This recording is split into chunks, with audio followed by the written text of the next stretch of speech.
Hi friends, welcome back for DElEd classes. तो आज की वीडियो में हम देखेंगे हमारा जो पेपर S1 है उसका जो यूनिट 2 चल रहा है उसमें हमारा जो सेकेंड पॉइंट है ना, शिक्षा में गुणवत्ता का सवाल। यानी हमारा जो शिक्षा में गुणवत्ता का मतलब होता है क्वालिटी। तो खासकर इस पॉइंट में हम ये जानेंगे जो शिक्षा में क्वालिटी को जो है, शिक्षा की क्वालिटी को हम कैसे बेहतर बना सकते हैं। हमारे जो इस पे जो शिक्षा अगर अभी बेहतर नहीं हो पा रहा है तो उसके क्या कारण है, उसकी क्या चुनौतियां हैं और उसको हम कैसे बेहतर बनाएंगे। तो यह इस वीडियो में और इस पॉइंट के माध्यम से जो हमारा जो है हम समझेंगे जो कैसे हम जो है शिक्षा में गुणवत्ता जो है सो बढ़ा सकते हैं, इसकी क्या चुनौतियां हैं और किस प्रकार से हम बढ़ाएंगे और क्या इसके आवश्यक तत्व हैं। तो ये सब सारी चीज़ें आज हम इस वीडियो में जानेंगे। तो चलिए शुरू करते हैं। तो हमारा है शिक्षा में गुणवत्ता का सवाल। तो यहाँ पे देखिए, गुणवत्ता शिक्षा का आशय उन गुणों का समावेश करना है जिससे छात्रों में शिक्षा के उद्देश्यों की प्राप्ति भली भांति हो सके। क्या है इसका शिक्षा में गुणवत्ता का आशय जो है, गुणवत्ता शिक्षा का आशय क्या है? उन गुणों का समावेश करना छात्रों में जिसकी शिक्षा का उद्देश्यों की जो है पूर्ति सो भली भांति हो सके। क्या हो सके? जो हमारे इसकी जो पूर्ति है ना, वो आपको भली भांति हो सके। यही हमारा जो है सो शिक्षा की जो गुणवत्ता है ना, उसका जो एक सिंपल सा और जो है इसका जो है एक लाइन में आप इसको बोल सकते हैं। जो शिक्षा की गुणवत्ता का आशय उन गुणों का समावेश करना है जिससे क्या है, छात्रों में शिक्षा के उद्देश्यों की प्राप्ति जो है ना, शिक्षा के जो भी उद्देश्य है उसे भली भांति जो है सो छात्रों को प्राप्त हो सके। गुणवत्ता मीन्स क्वालिटी होता है। क्वालिटी आप किस प्रकार से जो है गुणवत्ता जो आप बेहतर कर सकते हो उसी को क्वालिटी कहते हैं। जो क्वालिटी जो है सो आपका जो कौन सा, जैसे आप कोई सामान भी लेने जाते हो तो उसकी क्वालिटी देखते हो, ये अच्छा है कि ख़राब है, इसकी क्या है, इसका गुणवत्ता कैसा है, ये ज़्यादा दिन चलेगी या कम ही दिन में फट जाएगा। जैसे कपड़ा ही है तो उसकी भी आप क्वालिटी चेक करके लेते हो। तो यही इसमें हम शिक्षा की जो हमारी क्वालिटी होती है उससे कैसे बेहतर बनाएं, उसकी गुणवत्ता क्या है, तो इस पर हम चर्चा करेंगे। तो गुणवत्ता क्या है? गुणवत्ता शिक्षा का आशय उन गुणों का समावेश करना है जिससे छात्रों में शिक्षा के उद्देश्यों की प्राप्ति हो सके, भली भांति जो है उससे उद्देश्यों की प्राप्ति हो सके। जब किसी कार्य में उस कार्य से संबंधित सभी गुणों का व्यवहारिक एवं सैद्धांतिक यानी जो है सो प्रैक्टिकल नॉलेज भी हो और थियोरिटिकल जो है वो भी समावेश होता है तो उसे कार्य की गुणवत्ता के रूप में देखा और समझा जाते हैं। यही पहलू शिक्षा में भी होता है। जो आप कोई भी चीज़ जो कार्य, उस कार्य से संबंधित जो सभी गुण, आप कोई भी कार्य कर रहे हो उस कार्य से संबंधित सभी गुणों को देखेंगे। ये अगर मैं कर रहा हूँ तो इसका इस पर किस प्रकार प्रभाव पड़ेगा, इसका जो मेरा जो होगा व्यवहारिक ज्ञान कितना बढ़ेगा, सैद्धांतिक ज्ञान कितना बढ़ेगा। तो यही सब जो हमारा जो ये बेस है ना, यही सब बेस हमारा इस शिक्षा में भी काम करता है। जो हम इसके आधार पर ही जो शिक्षा जो है ग्रहण करते हैं या गुणवत्ता को चेक करते हैं। तो जो यही जो पहलू है शिक्षा में भी जो है सो भली भांति होती है। हम शिक्षा में गुणवत्ता की बात करते हैं तो हम ऐसी शिक्षा को गुणवत्तापूर्ण मानेंगे जो छात्रों को उस शिक्षा का लाभ पहुंचाए। अब शिक्षा की गुणवत्ता का बात कर रहे हैं तो इसमें सारे हम गुणवत्ता के बारे में अभी डिफिनीशन ही पढ़ रहे हैं। तो देखिए, हम अगर शिक्षा की गुणवत्ता का बात करेंगे तो छात्रों में उस शिक्षा का लाभ पहुंचाए। किसको आप गुणवत्ता मानेंगे? किस प्रकार की शिक्षा को? तो हम शिक्षा में गुणवत्ता की बात करते हैं तो हम ऐसी शिक्षा को गुणवत्तापूर्ण मानेंगे जो छात्रों को उस शिक्षा का लाभ पहुंचाए, उस शिक्षा का क्या हो, उसका लाभ पहुंचे। जो बच्चे जो एजुकेशन जो प्राप्त करें उसका क्या हो, उसका लाभ हो, वो व्यर्थ ना चला जाए। तो इस प्रकार की शिक्षा क्या कहलाएगी? गुणवत्तापूर्ण शिक्षा कहलाएगी। देखिए, गुणवत्ता शिक्षा का अर्थ ऐसी शिक्षा से है जो अपने निर्माण के उद्देश्यों का भली भांति निर्वहन करे। शिक्षा में प्राय उस शिक्षा का समावेश होता है जो शिक्षण अधिगम में छात्रों की रुचि एवं क्षमताओं को समझे और समाज की आवश्यकताओं की पूर्ति करे और छात्रों को जीविका उपार्जन योग्य बनाए। आप देखिए किस किस पे हम गौर करेंगे।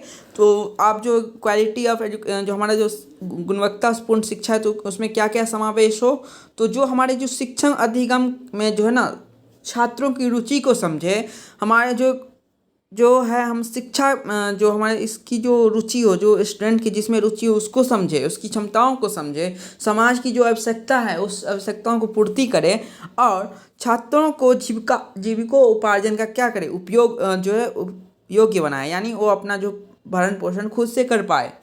जो हमारा है सबके लिए शिक्षा ग्लोबल मॉनिटरिंग रिपोर्ट 2005 के अनुसार गुणवत्ता युक्त शिक्षा हेतु 2 सैद्धांतिक विशेषताओं का होना आवश्यक है। जो हमारा 2005 में ग्लोबल मॉनिटरिंग रिपोर्ट आया था उसमें क्या था, 2 सैद्धांतिक विषयों जो विशेषताओं का होना आवश्यक है। पहला है सीखने वाले का संज्ञानात्मक विकास का लक्ष्य बनाना हर शिक्षा प्रणाली का उद्देश्य होना चाहिए। क्या है, सीखने वाले संज्ञानात्मक विकास को लक्ष्य बनाना। पहले क्या करना चाहिए, जो सीखने वालों का जो है ना सो संज्ञानात्मक विकास का जो है एक लक्ष्य बनाना चाहिए, एक एम बनाना चाहिए। दूसरा सिद्धांत इस बात पर बल देता है कि शिक्षा की भूमिका का निर्धारण उत्तरदायित्वपूर्ण नागरिकों में मूल्यों और व अभिवृद्धि का विकास और उसके सृजनात्मक एवं संवेगात्मक विकास पर बल देने का संदर्भ में होना चाहिए। दूसरा क्या बोला गया इसमें, सिद्धांत इस बात पर भी बल देता है कि शिक्षा की क्या है, भूमिका का निर्धारण उत्तरदायित्वपूर्ण नागरिकों के मूल्यों और अभिवृद्धियों का विकास और उसके सृजनात्मकता यानी क्रिएटिविटी इमोशनल विकास पर क्या हो, उस पर बल देना चाहिए। ये जो इसका जो ग्लोबल मॉनिटरिंग पोस्ट जो है सो ये कहता है, पहला कहता है जो उसके एक लक्ष्य होना चाहिए, संज्ञानात्मक विकास का एक लक्ष्य होना चाहिए। दूसरा उसके सिद्धांत जो है इसमें इस प्रकार से दिया जाए जिसमें जो उसके जो सृजनात्मक एवं संवेगात्मक विकास पर बल देने के संदर्भ में होना चाहिए। क्या होना चाहिए, इसके नागरिकों की मूल्यों और अभिवृद्धि का विकास होना चाहिए और उसकी सृजनात्मक यानी उसकी जो क्रिएटिविटी है, जो उसकी जो इमोशनल भावनात्मक यानी संवेगात्मक विकास पर भी क्या हो, बल देना चाहिए। गुणवत्ता यह निर्धारित करती है कि बच्चे कितना और कितनी अच्छी तरह से अपने व्यक्तित्व व सामाजिक विकास हेतु सीख पाते हैं।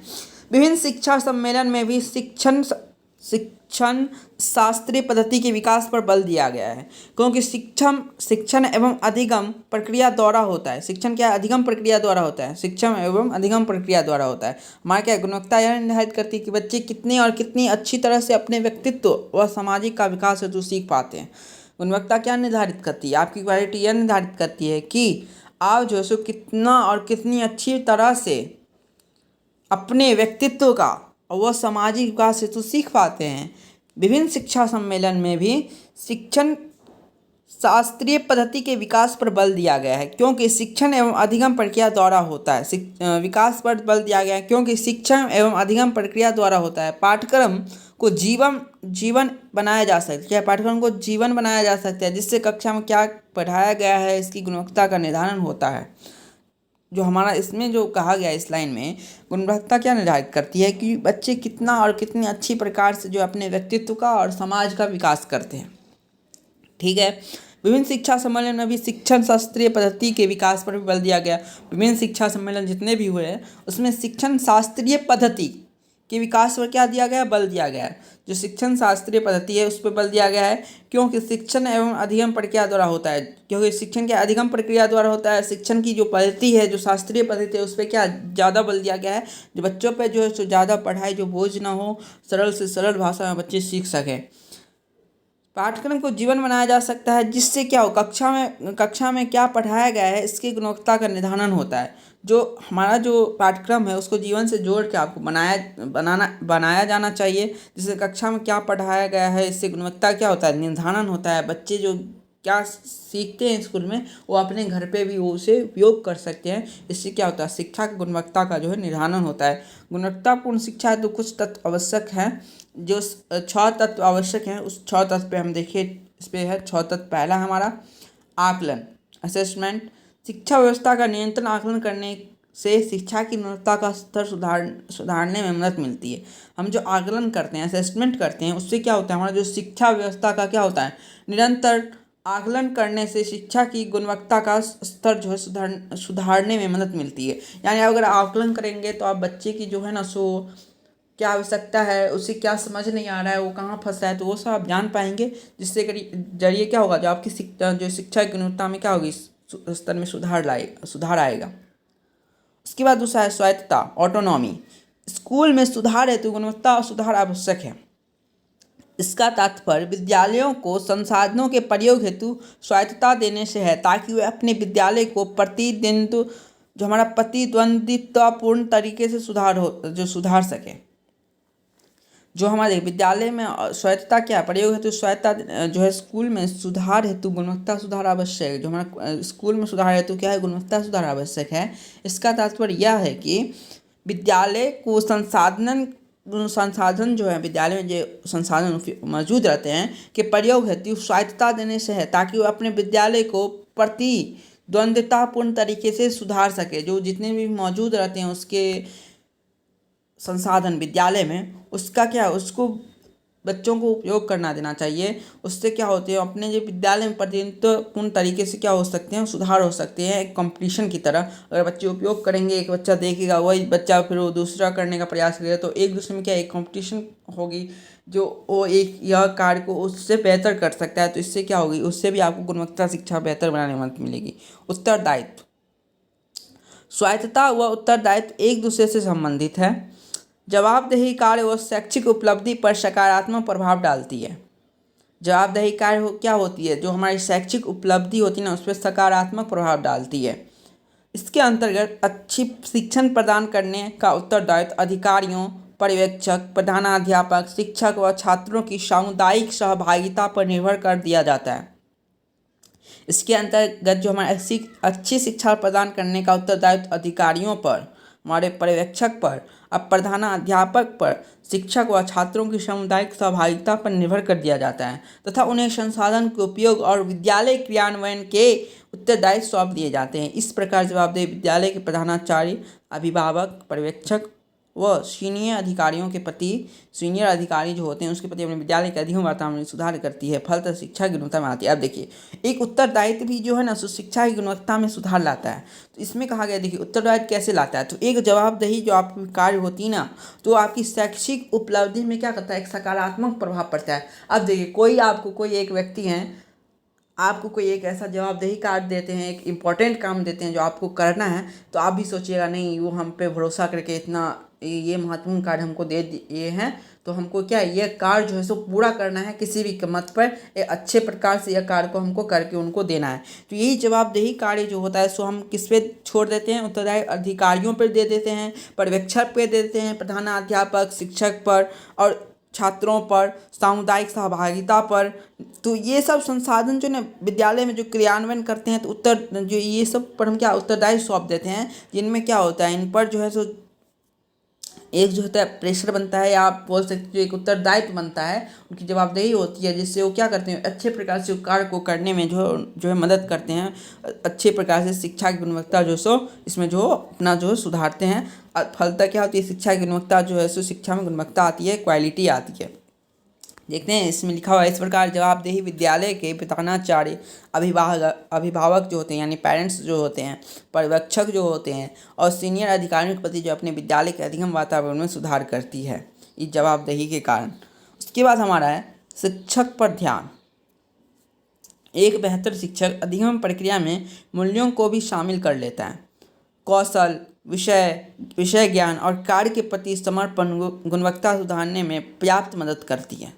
एक बेहतर शिक्षण अधिगम प्रक्रिया में क्या होते हैं, मूल्यों को भी वो शामिल कर लेते हैं। कौशल, विषय ज्ञान और कार्य के प्रति समर्पण गुणवत्ता सुधारने में पर्याप्त मदद करती है। तो आपका जो कौशल है, जो विषय ज्ञान है आपका, और जो कार्य के प्रति आपकी समर्पण, यानी एक शिक्षक करते हैं, शिक्षक पर भी शिक्षक भी जो हमारे जो एक महत्वपूर्ण भूमिका निभाते हैं शिक्षा गुणवत्ता को बढ़ाने के लिए, उसमें आपको क्या क्या चाहिए, उनका कौशल, जो विषय पढ़ा रहे हैं वो विषय का ज्ञान होना चाहिए, उनके कार्य के प्रति वो कितने सजग हैं, कितने वो समर्पित हैं। इससे उस क्या होता है, गुणवत्ता आता है उसमें जो होती है ना, गुणवत्ता सुधारने में पर्याप्त मदद करती है। शिक्षा की गुणवत्ता जो सुधरती है इसके माध्यम से। जो शिक्षक कितने जो है कौशल हैं शिक्षा में, शिक्षक जो है सो कितने जो है सो वो जो है सो अपने कार्य के प्रति सजग हैं, उनको जो विषय पढ़ा रहे हैं उनमें कितना ज्ञान है, वो कितना कौशल है। इससे जो होती है शिक्षा की गुणवत्ता में सुधार लाती है। हमारा सेकेंड लास्ट पॉइंट है पूर्व बाल्यावस्था विकास पर ध्यान। पूर्व बाल्यावस्था विकास शैक्षिक सफलता को बढ़ाते हैं। जो हमारा जो पूर्व में जो बाल्यावस्था है, इसके लिए जो हमारा जो अर्ली केयर चाइल्डहुड जो हमारा जो है चाइल्ड केयर एंड एजुकेशन जो हमारा जो है ECC, जो उसके तहत पूर्व बाल्यावस्था में जो हमारा आता है, तो पूर्व बाल्यावस्था में ही जो विकास का शैक्षिक सफलता को बढ़ाते हैं। इसलिए हमारी सरकार की अभी नई NEP जो लाई है, न्यू एजुकेशन पॉलिसी, जो हमारा जो बाल अवस्था जो है ना, उससे पूर्व बाल अवस्था यानी बच्चे जो डायरेक्ट जो स्कूल में जाते हैं तो उन पे जो एक बैग प्रेशर आ जाता है, जो बच्चे को जो है उसे वो अपना जो है घबरा जाते हैं, शिक्षा से उनको बोझ लगने लगता है। जो तुरंत बच्चे घर में रहते हैं और एकदम से उस स्कूल में जाते हैं पढ़ने के लिए तो घबरा सा जाते हैं। इसलिए सरकार भी ऐसा कर रही है, जो पहले जो बच्चे हैं सो स्कूल आएंगे खेलेंगे, जैसे प्ले स्कूल टाइप में एनईपी में आया है हमारा, जो पहले बच्चे स्कूल जाएंगे खेलेंगे, मतलब उन पे जो है एक बैग पढ़ाई का प्रेशर नहीं आना चाहिए। और इस पे वो क्या हो गए, शिक्षा का जो बोझ ना समझेंगे, इसलिए उनको पूर्व बाल अवस्था से ही जो थोड़ा थोड़ा जो है उनको जो शिक्षण सफलता जो हमारा जो शिक्षण प्रक्रिया है उसमें सम्मिलित की जाए, जिससे बच्चे एक बैग जो है बड़े होकर उनका उस शिक्षा पर जो बोझ ना पड़े, उनका वो शिक्षा से भागे नहीं, विद्यालय से जो है उनका जो सो नफरत ना हो। तो ये जो हमारे से पूर्व बाल अवस्था पर विकास पर भी ध्यान देना चाहिए। पूर्व बाल अवस्था में बच्चों की शारीरिक मानसिक वो विकास पर भी ध्यान देना चाहिए, जिससे बच्चे आगे जाके शिक्षा ग्रहण करते हैं तो उनमें जो है क्वालिटी आती है, शिक्षा ग्रहण करते हैं तो अच्छे प्रकार से भी शिक्षा ग्रहण करते हैं। लास्ट पॉइंट हमारा छठा, संस्कृति पर ध्यान। संस्कृति शिक्षा की गुणवत्ता का एक अहम हिस्सा है। जो हमारा कल्चर है ना, वो शिक्षा की गुणवत्ता का जो है एक अहम हिस्सा है। वे विद्यालय जो छात्रों के अधिगम हेतु मातृभाषा का प्रयोग करते हैं, वे विद्यालय जो अधिगम हेतु मातृभाषा का प्रयोग करते हैं, वहाँ छात्रों की उपस्थिति और विकास बेहतर होती है। अब देखिए संस्कृति पर ध्यान कैसे देंगे, तो संस्कृति जो ना तो हमारी शिक्षा अधिगम प्रक्रिया में एक महत्वपूर्ण भूमिका निभाती है। जहाँ जैसे यहाँ पे दिया गया है, वे विद्यालय जहाँ छात्रों को जो है मातृभाषा अधिगम हेतु मातृभाषा का प्रयोग किया जाता है, प्रयोग करते हैं, वहाँ छात्रों की उपस्थिति और विकास हेतु क्या होती है, बेहतर विकास होता है। विकास कैसे होता है, बेहतर विकास होता है, उसकी अपनी मातृभाषा में समझाया जाता है, जिससे बच्चे अच्छे प्रकार से आसानी से समझ जाते हैं। तो हम कह सकते हैं कि गुणवत्ता युक्त शिक्षा का व्यवहारिक अर्थ बच्चों द्वारा बौद्धिक, भावात्मक एवं मनोदैहिक क्षेत्र की विभिन्न दक्षताओं को अर्जित करना है। तो आप इस प्रकार कह सकते हैं कि गुणवत्ता युक्त शिक्षा का व्यवहारिक अर्थ क्या होता है, बच्चों द्वारा बौद्धिक, भावात्मक एवं मनोदैहिक क्षेत्र की विभिन्न दक्षताओं को अर्जित करना है। गुणवत्ता युक्त शिक्षा की रूपरेखा निम्नांकित क्षेत्रों में विभाजित की जा सकती है। अब देखिए गुणवत्ता युक्त शिक्षा की रूपरेखा जो है सो फ्रेमवर्क जो है ना, तो अब निम्नांकित क्षेत्रों में विभाजित की जा सकती है। इन्हें गुणवत्ता के सूचक भी कहा जा सकता है। इन्हें क्या कहा सकता है, क्या हमारा जो है गुणवत्ता सूचक। ये जो हमारे 5 जो है ना, भौतिक संसाधन, पहला है हमारा भौतिक संसाधन, दूसरा है प्रक्रिया प्रोसेस, तीसरा मानव संसाधन, चौथा विषय वस्तु यानी आपका कंटेंट, और पांचवा है अपनी जो है तकनीक, टेक्नोलॉजी कैसी होनी चाहिए। पहले तो है हमारा फिजिकल रिसोर्स क्या है, उसके बाद हमारा प्रक्रिया कैसी है, और मानव संसाधन क्या है, विषय वस्तु क्या है और तकनीक। इस सब पे हमारा क्या होती है गुणवत्ता, इसको हम सब गुणवत्ता का सूचक करते हैं। ये 5 हमारे जो क्या हैं गुणवत्ता के सूचक हैं। और ये आप इसे फ्रेमवर्क यानी जो हमारा रूपरेखा जो है गुणवत्ता युक्त शिक्षा की रूपरेखा को भी है जो है आप सब इसमें इस निम्नांकित क्षेत्रों में विभाजित जो है कर सकते हैं। पहला भौतिक संसाधन, उसके बाद दूसरा प्रक्रिया, तीसरा मानव संसाधन, चौथा विषय वस्तु, पांचवा तकनीक टेक्नोलॉजी। अब हमारा शिक्षा में गुणवत्ता से संबंधित विभिन्न कारकों में गुणवत्ता। आज शिक्षा के गुणवत्ता से संबंध जो हमारा जो है शिक्षा के गुणवत्ता को से संबंधित विभिन्न कारकों में गुणवत्ता, यानी अब जो शिक्षा की गुणवत्ता है उसकी जो शिक्षा प्रदान करने की जो प्रक्रिया है, जो शिक्षा जिस प्रक्रिया से आप शिक्षा प्रदान करते हैं, जो कारक से आप शिक्षा प्रदान करते हैं, उस कारक को भी जो है गुणवत्तापूर्ण होना चाहिए। तभी हमारी गुणवत्तापूर्ण जो है शिक्षा जो है उस पर शिक्षा में क्वालिटी ला सकते हैं, उसका गुणवत्ता जो है सो अच्छी प्रकार से हो सकता है। तो शिक्षा में गुणवत्ता से संबंधित विभिन्न कारकों में गुणवत्ता जो है पहला हमारा है गुणवत्ता अधिगमकर्ता। जो हमारा जो है क्वालिटी लर्नर, यानी जो गुणवत्ता क्या अधिगमकर्ता में भी हो, यानी स्टूडेंट।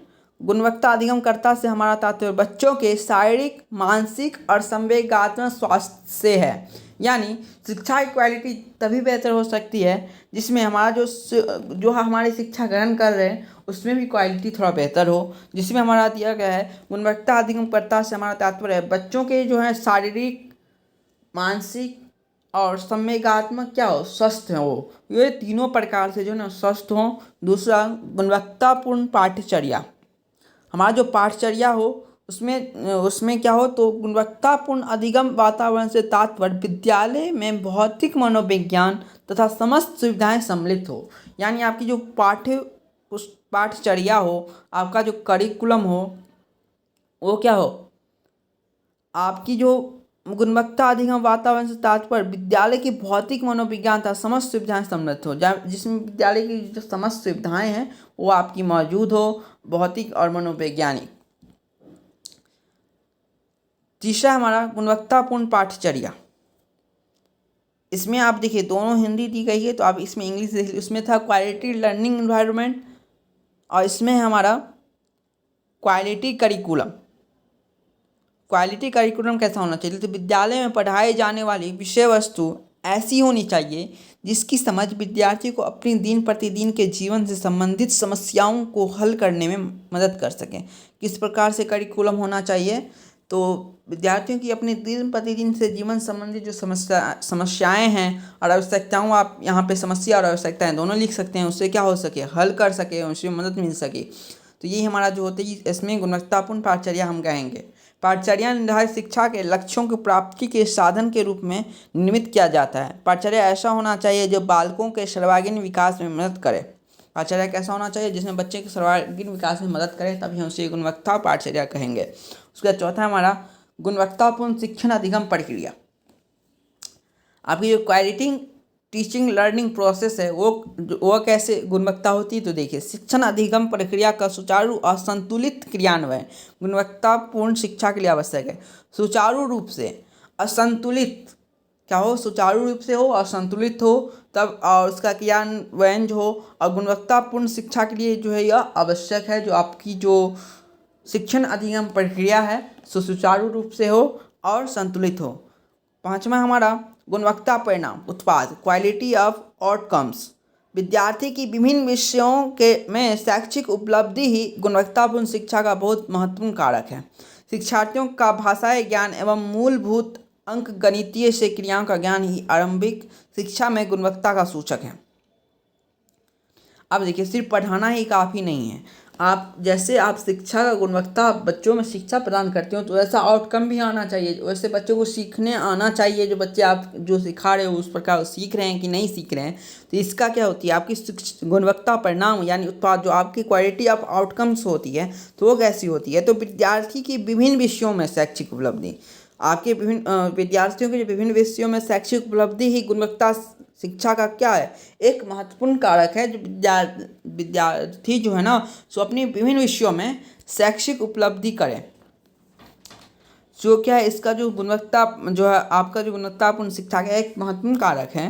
शिक्षार्थियों का भाषाई ज्ञान एवं मूलभूत अंक गणितीय से क्रियाओं का ज्ञान ही आरंभिक शिक्षा में गुणवत्ता का सूचक है।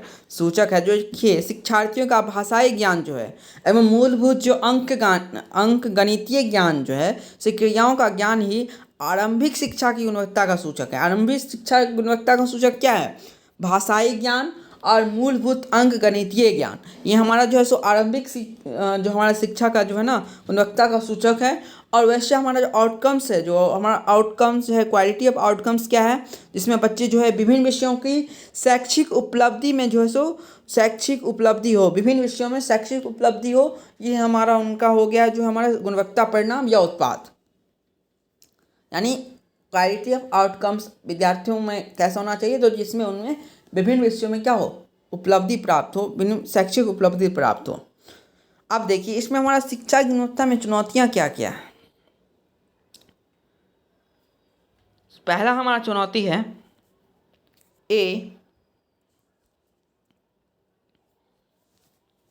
आधारभूत संरचना से संबंधित चुनौतियाँ। अब आधारभूत संरचना से संबंधित जो चुनौतियाँ क्या सब हैं, तो पहला है विद्यालय भवन का अभाव। हमारे कितने अभी सरकारी विद्यालय हैं जिसमें जो है बच्चों को जो है एक वर्ग में एक ही जो है रूम में 2-3 वर्ग में जो है बच्चों को जो है पढ़ाया जाता है, तो इसमें जो है भवन के अभाव के कारण, विद्यालय भवन के अभाव के कारण। दूसरा शौचालय का अभाव, कितने अभी भी विद्यालय हैं जिसमें जो शौचालय का अभाव है। तीसरा पेयजल का अभाव, पानी पीने योग्य नहीं है। चौथा खेल मैदान एवं सामग्रियों का अभाव, जो हमारे जो इसको हमारे विद्यालय में जो भी सामग्री उपलब्ध होनी चाहिए उसका अभाव। तो ये सब हमारा क्या होती है, आधारभूत संरचना है जो हमारे संबंधित चुनौतियां हैं जो हमारी शिक्षा की गुणवत्ता को बढ़ने नहीं दे रही है। तो पहला तो हमारा भवन निर्माण है, उसके बाद शौचालय निर्माण है, उसमें पेयजल की उपलब्धता है यानी पेयजल का अभाव है। चौथा है हमारा खेल मैदान एवं जो इसकी सामग्री होती है, जो पाठ्यचर्या में उपयोग होने वाली, पाठ्यक्रम में उपयोग होने वाली जो सामग्री है, जैसे खेल का भी एक पीरियड होता है तो उसमें जो खेल के कितने विद्यालय में जो हमारे जो होते हैं, जो उस खेल के जो सामान होते हैं, जैसे क्रिकेट में बैट बॉल या जो हमारे बैडमिंटन, ये सब जो है सो उसमें विद्यालय में उपस्थित नहीं होते हैं। तो ये सब क्या है, जो हमारी क्वालिटी ऑफ एजुकेशन को जो बढ़ने नहीं दे रही है। उसके बाद ख है हमारा शिक्षक संबंधित चुनौतियाँ। पहला शिक्षक छात्र अनुपात में कमी। हमारा शिक्षक छात्र अनुपात में भी कमी है। जैसे हमारे एक शिक्षक पर 30 स्टूडेंट रहना चाहिए, लेकिन कहीं कहीं पे एक शिक्षक पे हमारा जो है सो 100 स्टूडेंट, 50 स्टूडेंट, 60 स्टूडेंट होता है, जिसमें जो है कोई भी शिक्षक, एक अकेला शिक्षक जो है सो इतने सारे बच्चों को एक समय पे अच्छी प्रकार से शिक्षा नहीं दे सकता है। इससे हमारा जो होती है शिक्षा की गुणवत्ता में कमी आती है। दूसरा है हमारा बहुकक्षीय शिक्षण। हमारा जो है सो बहुकक्षीय शिक्षण जो भी ना एक प्रकार से जो हमारे शिक्षक जो है संबंधित चुनौतियाँ हैं। तीसरा हमारा शिक्षक गुणवत्ता की कमी। जो शिक्षक की जो गुणवत्ता है उसमें भी कमी जो है सो शिक्षक संबंधित चुनौतियाँ, जो शिक्षक को जो विषय का अच्छी प्रकार से ज्ञान नहीं होता है, जो विषय वो पढ़ाते हैं, या हमारे जो क्वालिटी ऑफ जो टीचिंग होता है ना उनमें नहीं होता है। तो ये सभी जो है सो एजुकेशन को प्रभावित करते हैं। शिक्षार्थी संबंधित चुनौतियाँ या शिक्षार्थी संबंधित चुनौतियाँ जो है ना शिक्षक संबंधित चुनौतियाँ पर ही है। अब शिक्षार्थी संबंधित चुनौतियाँ क्या है, देखिए शिक्षार्थी यानी विद्यार्थी को क्या चुनौती आ रही है, क्या उसकी आवश्यकता है, क्या उसको जो है समस्या आ रही है, ये शिक्षक को पहचानना चाहिए। उस प्रकार शिक्षक उनको जो है विद्यार्थियों को जो है सो पढ़ा सकते हैं। तो ये सब भी होने एक प्रकार से जो है सो इस प्रकार से उनको जो प्रभावित करती हैं एजुकेशन को। जो शिक्षार्थी संबंधित चुनौतियाँ एक यह भी हो सकती है, जो गरीबी जो है, उसकी पारिवारिक दूषित वातावरण जो है, अदंड का दर्द जो है, जो इसमें हमारा गाँव में दिया है हमारा शिक्षार्थी संबंधित जो है चुनौती क्या है, जो हमारे विद्यार्थी जो शिक्षा ग्रहण करते हैं उन सब का भी चुनौती जो है सो क्वालिटी ऑफ एजुकेशन में जो है सो बहुत बड़ा इसमें जो है सो कारक है। पहला है हमारा गरीबी के कारण बहुत सारे बच्चे हमारे पढ़ नहीं पाते हैं और इससे कारण क्या होते हैं और वो पिछड़ जाते हैं। दूसरा है पारिवारिक दूषित वातावरण। जो उनकी पारिवारिक दूषित वातावरण है जो है सो पारिवारिक माहौल जो रहता है सो अच्छी प्रकार से नहीं रहता है। अगर कोई बच्चा पढ़ने बैठता है तो अगल बगल हल्ला होने लगता है, उसके घर में ही हल्ला होता है। तो इस प्रकार से बच्चे कंसंट्रेट नहीं कर पाते हैं, पढ़ नहीं पाते हैं, जिससे उनकी क्या होती है शिक्षा जो है ना वो अच्छे प्रकार से ग्रहण नहीं कर पाते हैं। तीसरा है दंड और डर ऐसा एक कारक है जिसके चलते जो है बहुत सारे बच्चे, पढ़ने वाले बच्चे भी नहीं पढ़ पाते हैं। दंड के कारण, दंड का जो डर होता है ना, पनिशमेंट के कारण जो है बच्चे जो है डर के पढ़ते हैं या एग्ज़ाम के लिए पढ़ते हैं। इसमें एक और पॉइंट होना चाहिए, बच्चे क्या है जब एग्ज़ाम का भी डर होता है, जो एग्ज़ाम आने वाला है उन्हें पूरा कंप्लीट करना है, तो वो जो है रट्टा मार लेते हैं। वो अपना गुणवत्तापूर्ण शिक्षा नहीं ग्रहण करते हैं, वो सिर्फ रट लेते हैं। वो क्या करते हैं, जो बुक में छपा होता है वो अक्षर जो है सो सिर्फ अपने माइंड में रखते हैं, लेकिन उसका क्या यूज़ है वहाँ पे, क्या उसको उपयोग करना है अपने जीवन में, वो कुछ नहीं समझ पाते हैं। और वो क्या है, ये जो है सो एक परीक्षा का प्रेशर रहता है, पनिशमेंट का भी डर रहता है। जो आज होमवर्क नहीं कंप्लीट करेंगे तो कल मुझे पनिशमेंट मिलेगी, जिससे क्या होती है वो सिर्फ रट लेते हैं, रट के सुना देते हैं, हो गया। उनका जो शिक्षा की जो क्वालिटी होनी चाहिए उस प्रकार से डेवलप नहीं हो पाती है। घ हमारा पाठचर्या संबंधित चुनौतियाँ। पहला देखिए बोझिल पाठ्यक्रम। हमारा जो अभी सिलेबस हो गया सो अभी NEP 2020 ने इसे कम करने के लिए बोला है, और NCF 2005 जो है सो हमारा जो बोझ मुक्त शिक्षा देता है। और जो हमारा जो बोझिल पाठ्यक्रम जो है हमारा जो है सो एक ही दिन में जो इतना सारा पाठ्यक्रम बना दिया गया है, इतने सारे जो सिलेबस होते हैं, सिलेबस को कंप्लीट करने के लिए हर एक विद्यालय में जो होड़ लगी रहती है, जो उनको एग्जाम से पहले सिलेबस कंप्लीट करना रहता है, तो बोझिल पाठ्यक्रम बना दिया गया है। बच्चे एक ही दिन में जो है अपना पढ़ाई करेंगे, डांस करेंगे, मतलब सर्वांगीण विकास जिस प्रकार से हो डेली के रूटीन में दे दिया गया है, तो इस प्रकार से जो है बोला गया है, इस प्रकार से आप पाठ्यक्रम नहीं बनाइए, सिलेबस नहीं बनाइए, बच्चों को बोझ ना बनने जो दिया जाना चाहिए। जो है आपका जो है पाठ्यक्रम इस प्रकार से ना हो जिसमें बच्चे जिसमें बोझिल महसूस करे। बच्चे को जो ना बस्ता जो उनका बैग जो इतना जो बुक जो अपने पीठी पे टांग के जो जाते हैं जाते हैं स्कूल, सो इस प्रकार जो है उनको जो है ऐसा नहीं करना देना चाहिए। जिस प्रकार देखिए बच्चे जो हैं सो 6-6 8-8 10-10 साल के बच्चे जो है ना 2-2 3-3 किलो बैग उठा के जाते हैं स्कूल, 5 किलो बैग, यानी जो उनका जो बुक्स कॉपी इतना रहता है ना जिन्हें जो पूरे पीठी पे लाद के जाना पड़ता है। तो ये सब क्या होते हैं उनमें जो 1 दिन 2 दिन जाते हैं, फिर तीसरे दिन होके उनका जो बैक है वो पेन करने लगता है, दर्द करने लगता है, जिससे क्या होती है उसकी जो शिक्षा की क्वालिटी है वो जो उसके कारण दर्द करने के कारण वो स्कूल नहीं जा पाता है, या और इस प्रकार से उससे माइंड में प्रेशर आने लगता है, शारीरिक जो है कठिनाइयाँ उससे जो है उसको सामना करनी पड़ती है। तो इस सब प्रकार से क्या होती है जिस शिक्षा की गुणवत्ता में जो है ना उसमें कमी आती है, उसकी शिक्षा जो है सुग्रहण करने का जो क्षमता होता है वो नहीं कर पाता है। दूसरा हमारा गतिविधि का अभाव, यानी एक्टिविटी का जो हमारा जो है सो इसमें पाठ्यक्रम में उसका अभाव है।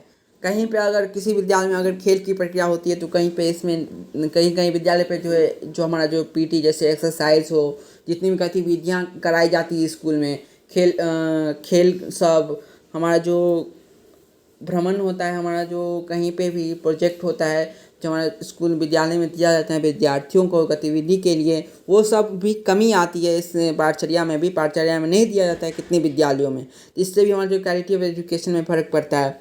तीसरा है हमारा जीवन से जुड़ाव का नहीं होना।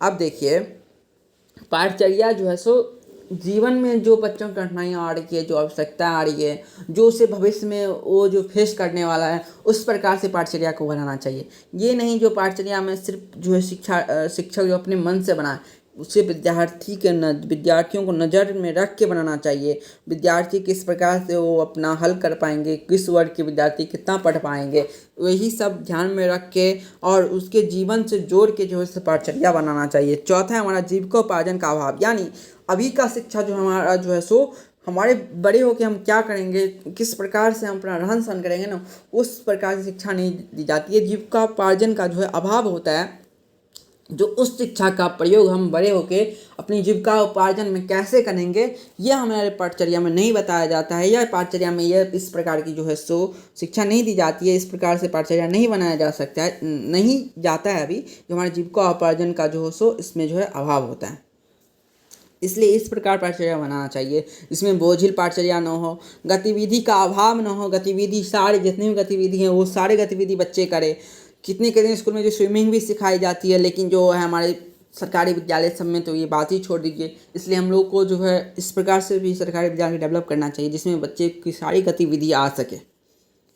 जीवन से जुड़ाव का जो है पाठचर्या होना चाहिए। चौथा जो है सो जीविका उपार्जन का अभाव नहीं होना चाहिए। उनको इस प्रकार से शिक्षा देनी चाहिए जिस प्रकार वो अपने बड़े हो गए उस शिक्षा का प्रयोग करके जीविका उपार्जन कर सके। तो हमारा जो था ये हमारा शिक्षा का गुणवत्ता था। अब देखिए शिक्षा की गुणवत्ता हेतु प्रयास ही बहुत सारे किए गए हैं, जो देखिए यहाँ पे लिखा गया है। देखिए सर्व शिक्षा अभियान के तहत गुणवत्तापूर्ण शिक्षा सुनिश्चित करने के उद्देश्य से प्रत्येक विद्यालय में सशक्त आधारभूत संरचना विकसित किया गया है, लेकिन बच्चे वर्गानुसार दक्षता से बहुत पीछे हैं, जिसके कारण सरकार के द्वारा अधिगम वृद्धि कार्यक्रम की शुरुआत की। इस कार्यक्रम को और प्रभावी एवं उत्साहवर्धक बनाने का उद्देश्य बिहार के तत्कालीन मुख्यमंत्री द्वारा 5 सितंबर 2011 को गुणवत्ता मिशन के तौर पर समझे सीखे कार्यक्रम का पूरे बिहार में एक साथ शुभारंभ किया गया, जिसका लक्ष्य बच्चों द्वारा गुणवत्ता पूर्ण शैक्षिक उपलब्धि प्राप्त करना है। इसके अंतर्गत 20 सूचक विद्यालय में लागू करने का दायित्व तय किया गया है। गुणवत्तापूर्ण शिक्षा के लिए संकुल संसाधन केंद्र स्तर, प्रखंड संसाधन केंद्र स्तर, जिला स्तर पर डायर तथा राज्य स्तर पर राज्य शैक्षिक अनुसंधान एवं परीक्षण परिषद तथा बिहार शिक्षा परियोजना परिषद लगातार प्रयास किया जा रहा है। अब देखिए अभी भी आप जो है सीपी में गए होंगे पहले साल में जो हमारा 28 दिन का हुआ था, तो जो लोग गए होंगे वो देखेंगे वर्ग में जो जिस वर्ग के बच्चे हैं उस वर्ग के अनुसार बच्चे में जो है ना शिक्षा नहीं है। यानी जिस वर्ग में बच्चा अगर 5 क्लास में है तो 6 में लीजिए 7 मान के चलिए, अगर वो हाई मतलब 7-8 क्लास में है ना, तो उनको जो 1-2 वाला जो 3-4 वाला है ना, वही शिक्षा उनको दिया जा रहा है 7-8 में। यानी वो जो है ना सो अपनी जो जिस वर्ग के अनुसार जो है शिक्षा वो उनको नहीं प्राप्त हो रहा है, या उसने जो काबिल नहीं बन पाते हैं उस क्लास में जाके जो वो अपना जो है सो उस क्लास का जो सिलेबस है वो कवर कर पाएँ।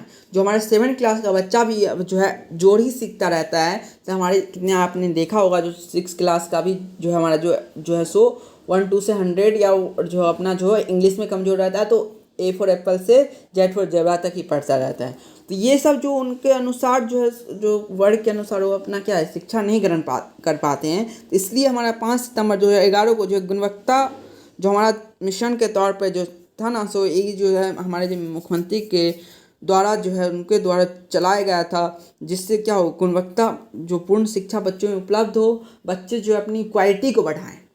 बच्चे पहले अपनी क्वालिटी को बढ़ाएं, फिर एजुकेशन में क्वालिटी बढ़ेगा तो बच्चे जो अपने वर्ग के अनुसार जो है ना कुछ सीख पाएंगे। क्योंकि सरकारी विद्यालय में ये देखा गया है जो हमारा जो बच्चे जो क्लास होते हैं उस क्लास के अनुसार नहीं सीख पाते हैं, वो क्लास के लेवल के अनुसार नहीं सीख पाते हैं, वो अपने जिस क्लास में होते हैं उस क्लास के 2-3 क्लास नीचे से उस क्लास जो है पढ़ाई कर पाते हैं। कोई अगर 7 में रहता है तो 3-4 में जो क्वेश्चन आते हैं वो सॉल्व करता रहता है, वो अपने क्लास के लेवल के अनुसार जो है सो क्वेश्चन नहीं सॉल्व कर पाते हैं। तो इसलिए जो है इसमें भी प्रयास लाने की जो है सो प्रयास की गई है, शिक्षा जो है गुणवत्ता में लाने, शिक्षा में जो गुणवत्ता लाने हेतु प्रयास किया गया है। हमारा जो था शिक्षा में गुणवत्ता, ये जो हमारा आज का टॉपिक था सो कंप्लीट होता है। अब हमारा थर्ड पॉइंट जो है सार्वजनिक शिक्षा बनाम निजी शिक्षा यानी public education versus private education, इस पर हम चर्चा करेंगे। जो हमारा पब्लिक एजुकेशन जो हमारा सार्वजनिक शिक्षा क्यों पिछड़ा गया है, और जो हमारा प्राइवेट एजुकेशन या जो प्राइवेट स्कूल है वो इतना क्यों बेहतर बन गया है अभी। तो इस सारे चीज़ पे हम अगले वीडियो में जो है सो नेक्स्ट वीडियो में हम चर्चा करेंगे। अगर ये वीडियो अच्छा लगा हो तो लाइक करिएगा, अगर चैनल पर नए हो तो सब्सक्राइब करिए, चैनल के सब्सक्राइब करके बेल आइकन दबा लीजिए, जो भी वीडियो मैं अपलोड करूँगा वो सबसे पहले आप तक पहुँच जाए। वीडियो अच्छा लगा हो तो लाइक करिए, अपने फ्रेंड्स के साथ शेयर करिए। Bye, stay tuned. अगर कोई क्वेश्चन हो तो कमेंट करिएगा।